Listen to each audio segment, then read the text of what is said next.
ঠিক আছে, তো আমরা আজকে যে জিনিসটা নিয়ে পড়বো সেটা হচ্ছে রিপ্রোডাকশন। এখন দেখো এই রিপ্রোডাকশন জিনিসটা কি। রিপ্রোডাকশন জিনিসটা হচ্ছে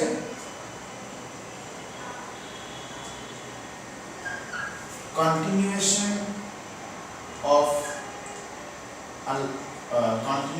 a life or a family or species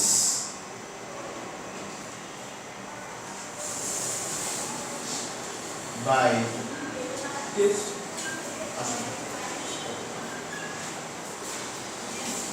একটু বসো আর ফরওয়ার্ড করতে গেছি by producing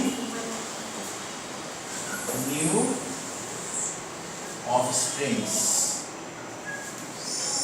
or babies when male and female gametes meet. অর্থাৎ একটা বংশ বা একটা গ্রুপ অফ স্পেসিস তাদের এক্সিস্টেন্সটা কন্টিনিউ হবে। কিভাবে? তাদের মানে তারা যেরকম, তারা যে টাইপের স্পেসিস বা তারা যে টাইপের ফ্যামিলি, সেই টাইপের অফস্প্রিং, নতুন অফস্প্রিং প্রডিউস করবে যখন মেল আর ফিমেল গ্যামেটরা মিট করবে।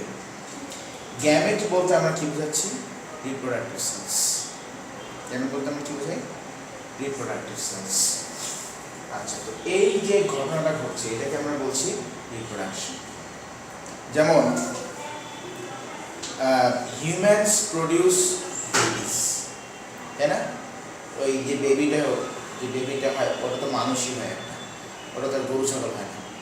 হ্যাঁ, গরু ছাগল পরে হয় যখন মানে দেখা যায় যে ওই কোনো কিছু তার মাথায় ঢোকে না, দুষ্ট হয়ে গেছে, তখন আমরা তাকে বলি যে গরু বা ছাগল। যেমন আমি আমার ক্লাসে অনেকেই বলি ছাগল, all of a sudden. But আসলে বায়োলজিক্যালি তো ওটা মানুষ, যত থেকে ছাগল বলি তো মানুষ। আচ্ছা, এটাকে এই ঘটনাকে আমরা কি বলছি? রিপ্রোডাকশন। আর গ্যামিট মানে আমরা কি বোঝাচ্ছি? Reproductive cells. ঠিক আছে কিনা?